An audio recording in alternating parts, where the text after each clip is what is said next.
Trouver un logement sur Paris relève de la patience, voire parfois de la chance. Et c'est tout l'objet de la loi sur l'encadrement des loyers qui devrait pouvoir faciliter l'accès à un bien.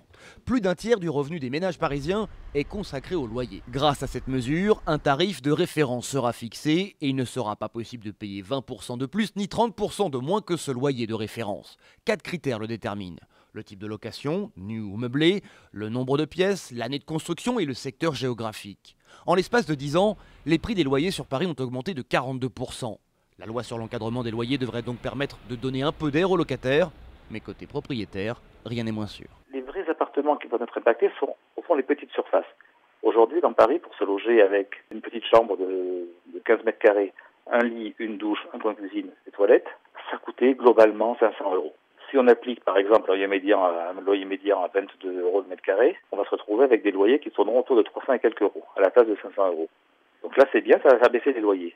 Le seul problème, c'est que les gens qui sont propriétaires de ça sont des petits investisseurs. Donc des gens ou bien qui préparent leur retraite, ou des gens qui ont investi pour leur avenir.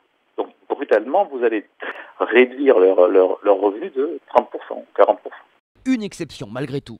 Si un bien dispose de critères rares comme une terrasse ou une vue dans un quartier où les biens n'en disposent pas, à ce moment-là, les propriétaires pourront dépasser les fameux 20% de seuil. La loi pourrait malgré tout connaître ses limites en raison de la pénurie de logements sur Paris. Et oui, des locataires seraient prêts à payer bien plus pour trouver un appartement.